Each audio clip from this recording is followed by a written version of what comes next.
ભરૂચ જિલ્લાના આમોદમાં નગરપાલિકાની મનમાની અને બેદરકારી ફરી એકવાર ખુલ્લી પડી ગઈ છે. તો પુરસા માર્ગ પર ચાલી રહેલા પાઇપલાઇન કામને લઈને ઉભેલા વિવાદે નગરપાલિકાની કાર્યશૈલી પર ગંભીર સવાલો ઊભા કર્યા છે. તો એસજેએમએમ અને એસવીવાય યોજના હેઠળ ગટર લાઇનનું કામ હોવાનું નગરપાલિકાનો દાવો છે, જ્યારે પીડબ્લ્યુડી વિભાગે સ્પષ્ટ કર્યું છે કે તેમના વિભાગમાંથી કોઈ સત્તાવાર મંજૂરી આપવામાં આવી નથી. ત્યારે મંજૂરી વગર ચાલતું કામ નગરપાલિકાની અંધાધૂંધ કામગીરીનું જીવતું ઉદાહરણ ગણાયું છે. ત્યારે ખોદકામ બાદ માર્ગ બિસ્માર હાલતમાં મુકાઈ ગયો છે, જેને કારણે વાહન ચાલકો અને રાહદારીઓના જીવ પણ જોખમે મુકાયા છે. ત્યારે રાત્રિના સમયે મોટી દુર્ઘટના સર્જાય તેવી ભીતિ પણ વ્યક્ત થઈ રહી છે. આ ઉપરાંત કોન્ટ્રાક્ટરની બેદરકારીને કારણે નગરપાલિકા સંચાલિત મીઠા પાણીની લાઇન તૂટી ગઈ, જેને કારણે નાગરિકો પાણી વગર વલખા મારવા મજબૂર બન્યા છે.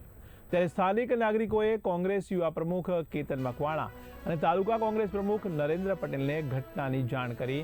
તેઓ તાત્કાલિક સ્થળ ઉપર દોડી આવ્યા અને ભાજપ શાસિત નગરપાલિકાની બેદરકારી સામે જોરદાર વિરોધ નોંધાવ્યો હતો.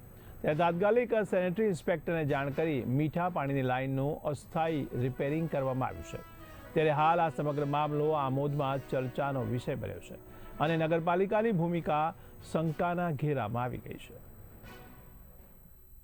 જે આ પાઇપલાઇન નાખી રહેલા છે એ પાઇપલાઇન નાખતા વેળા જે એની પાઇપલાઇન છે તે પણ તોડવામાં આવેલી છે પીવાના પાણી માટે.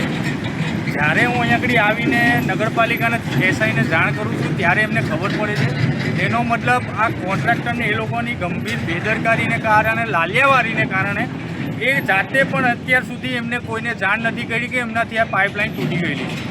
કે નગરપાલિકાએ પણ ધ્યાન નથી દોર્યું કે અમને પાઇપલાઇન તોડી છે. આજે મેં જાણ કરી છે ત્યારે નગરપાલિકાને રજૂઆત પણ કરી છે કે અમને પરમિશન નગરપાલિકાની લીધી છે કે નહીં તેની પણ જાણકારી આપવામાં આવે, તેમજ આની પર જે કંઈ આ પાઇપલાઇન આ કોન્ટ્રાક્ટર દ્વારા તૂટી છે તેની પર લીગલ એક્શન લેવામાં.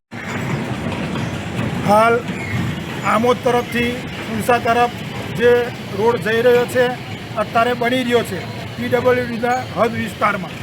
ત્યારે આ રોડ ઉપર જે ગેરકાયદેસર પાઇપલાઇન નાખવામાં આવ્યા છે તો પ્રશાસન આ બાબતે તથા પીડબ્લ્યુડીના અધિકારીઓનું કહેવું એવું છે કે આ કોઈપણ જાતની પરમિશન લેવામાં આવી નથી અને ગેરકાયદેસર ખોદકામ કરીને પાઇપલાઇન નાખવાનું ષડયંત્ર, મોટામાં મોટું ષડયંત્ર અને ભ્રષ્ટાચાર થઈ રહ્યો છે. તેની સામે કોંગ્રેસ પક્ષ વિરોધ પક્ષ તરીકે આગળ આવ્યું છે અને આ અહીંયાથી પસાર થતા તમામ રાહદારીઓને આવવા જવામાં ખૂબ મુશ્કેલી પડી રહી છે અને આ અંધેરી નગરી અને ગંડુ રાજા જેવો